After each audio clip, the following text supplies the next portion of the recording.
Home athletes, happy Monday. Hope you had a great weekend. We're going to start out the week with a 20-minute AMRAP. We have 5 different movements. We're going to see how many times, rounds and reps we can get in 20 minutes. All of which, 20 reps, easy to remember. So, going through the movements. We have some single dumbbell goblet squats. We have our bell. This obviously could be a kettlebell or a dumbbell, whatever you have around. But goblet squats, we're holding that weight up underneath the chin. We're going to keep those elbows tucked in together so they don't run into our knees. Heels are about shoulder width apart as we do. Watch me from the side. Remember, squats are always hip initiated, right? We go hips first, not knees. So hips back and down. Full squat at the bottom, stand all the way up. Then from the front, the reason I'm keeping the elbows tucked in is so they don't run into the knees at the bottom. We don't want that. So keep those elbows in so you get that full squat. Boom. 20 reps. Then we're doing some snatches. Dumbbell starts on the floor, right between the feet. Remember, this starts with a jump, basically. We're using our legs and our hips to kind of create that upward momentum and velocity. And then we are finishing with a pull of the arms. So we're trying to get things moving with the lower body first, and then bring that weight right up overhead.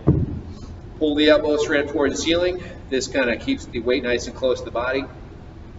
One little mental cue you can think of is doing the zipper up on your hoodie, right? So that hand should be that close to the body, simulating pulling that zipper up. So nice and close to the body, straight up. We're going to switch hands every single rep. We're going to do a total of 20 or 10 per side, right? And again, reminder, use those legs and hips on the way up. Then we have reverse lunges. So we're going to hold that dumbbell. You can hold this dumbbell however you want for your lunges. I don't mind. This would probably be my favorite choice. Dumbbell underneath the chin, kind of goblet style. And then our reverse lunges, we're going to step back, alternating legs, tap the knee, come back up to standing, and repeat on that other side. We're just looking to step back, gently touch that back knee to the floor. Use that front leg to push yourself back up. Again, just like the snatches, you're doing 20 total or 10 per side. Then we have push press. Again, single dumbbell. So for this one, ideally, I would like you to use one bell in one hand and do 10 on each side once again. The push press, kind of like the snatch, we start with the legs, we start with the lower body, get that little bit of a push from the lower body, and then we finish with the upper body. So feet are about hip width apart, pretty close. Heels stay flat on the floor. We start with that little bend of the knees, right? We're loading up the legs. Then we push up with the legs and then finish with the arm, right? So we got a little push with the lower body and a press with the upper body. I want you to do 10 on each side. Now, if your dumbbell is too heavy for you to do with one arm like this, you can just do 20 and hold the bell like this. Same movement. One bell in each hand, keep the elbows in, push and overhead, right? Push and go. So, but try to do it if you can with just the one arm. All right, so 10 on each side again. And the last thing in each round is 20 shuffle runs. And I have these measured out. I want you to measure it out to be about 10 meters, which I believe is 32 feet. 2 points, either, in your driveway, your basement, whatever. Just going back and forth between the 2 points 20 times. Every time across counts as 1. So you go 1, 2, 3, 4, 5, 6, get the idea.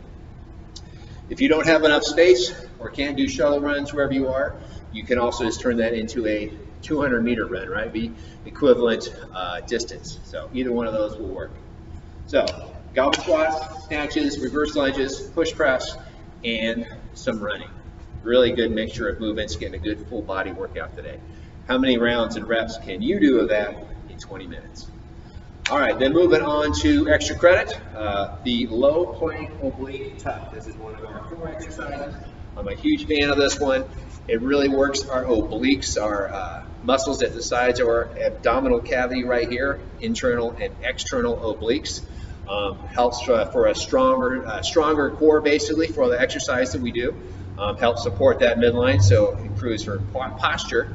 And of course, it kind of tightens up that waistline, which, we all need a little bit of that after the holidays. Anyway, so I want you to do 6 rounds total.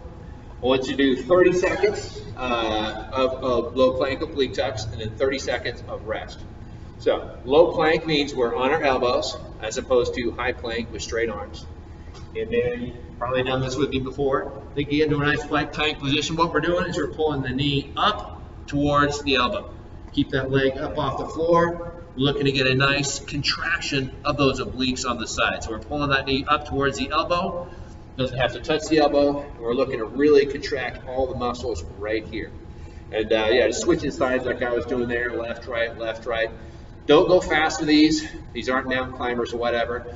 Just kind of go nice, steady pace for 30 seconds, focusing on getting a really nice contraction of the obliques on each side. All right, 30 seconds of work, 30 seconds of rest, 6 rounds, and that'll finish you up for the day. All right, guys, get it done, and I'll talk to you tomorrow.